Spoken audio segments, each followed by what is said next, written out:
মিছলীয়া ৰংগমতী মিছলীয়া ৰংগমতী মিছলীয়া আমাদেৰ সৰকাৰ মিছলীয়া আমাদেৰ সৰকাৰ মিছলীয়া। অসম কৰ্মচাৰী যুৱ ছাত্ৰ সন্মিলনে আমি সিদ্ধান্ত লৈছিলোঁ যে যিহেতু অসমৰ আমাক মিছলীয়া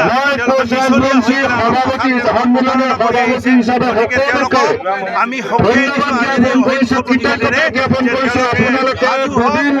যদি আমাৰ তেনেহ'লে আমি পদক্ষেপ ইয়াৰ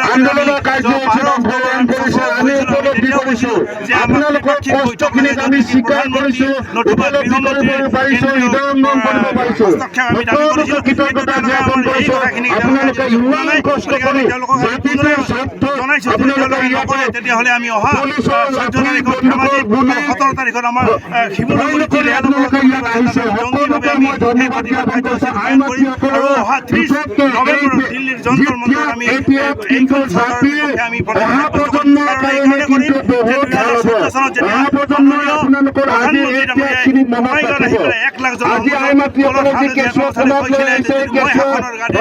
তেতিয়াহ'লে 6 মাহৰ ভিতৰত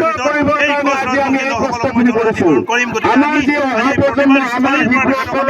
মনত পেলাই দিছোঁ যে তেখেতে যি কথা দেখিলে এই 1 লাখজন মাজত সেই কথা ভাৰতৰ প্ৰধানমন্ত্ৰী এজন ভাল গুণীজ্ঞানী ব্যক্তি, তেখেতে সদায় নিজৰ কথা ৰাখে। গতিকে আমি অনুৰোধ জনাইছোঁ। লগতে অসমৰ জননায়ক নৱানন্দ ডাঙৰীয়াই কৈছিল যে তেওঁ যদি বিজেপি চৰকাৰৰ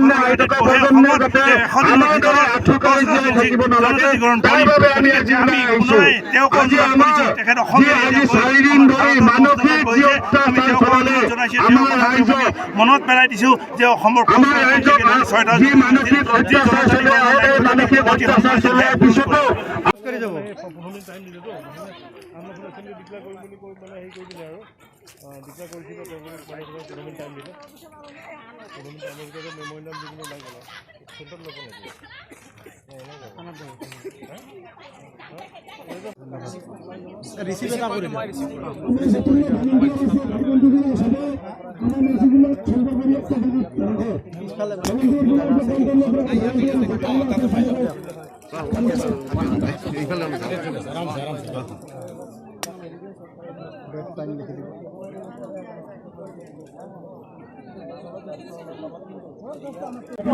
মানে ৰাজহুৱা শান্তিৰ স্বাৰ্থত তেখেতক ৰাতিপুৱা 5:30 তেখেতসকলক ৰাতিপুৱা 5:30টাৰ পৰা বুজোৱা গৈছিলে কি শান্তিপূৰ্ণভাৱে সকলোৱে যাতে এই স্থানৰ পৰা আঁতৰি যায়।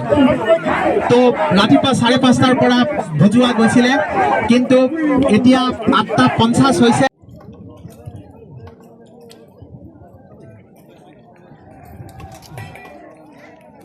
আমাক গ্ৰেপ্তাৰ কৰিব। আমি শান্তিপূৰ্ণভাৱে আন্দোলন কৰিছোঁ, গণতান্ত্ৰিকভাৱে আমাৰ দাবী সাব্যস্ত কৰিছোঁ। গতিকে আমি শান্তিপূৰ্ণভাৱে আমি প্ৰশাসনক সহযোগ কৰিম। আমাক গ্ৰেপ্তাৰ কৰিব, আমাক গ্ৰেপ্তাৰ কৰিব। আমি সকলো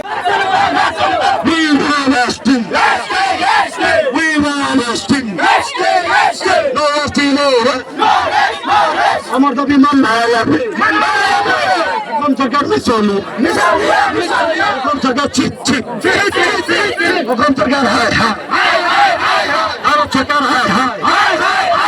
আরো সরকার মিছলি, এখন সরকার এখন সরকার আরো সরকার আরো সরকার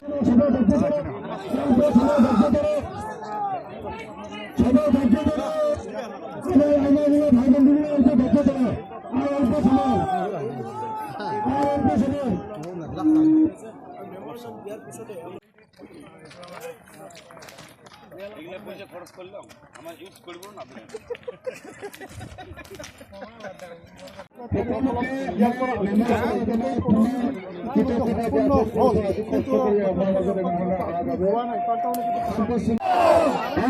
জাতীয় ছাত্র ভোট দিন।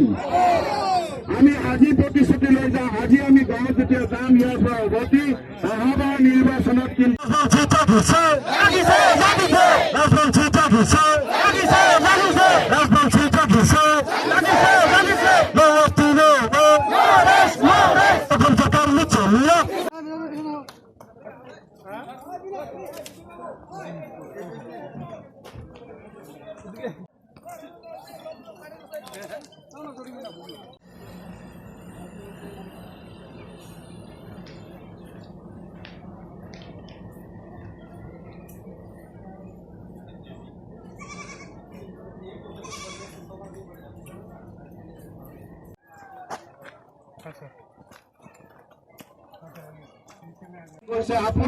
আপোনালোকৰ যিটো ত্যাগ, সেই ত্যাগ আমাৰ জাতিৰ বাবে কিন্তু গৌৰৱৰ কথা। জাতিয়ে কেতিয়াও আপোনালোকক নাপাহৰে আৰু আমি সদৌ অসম পৰ্যায়ত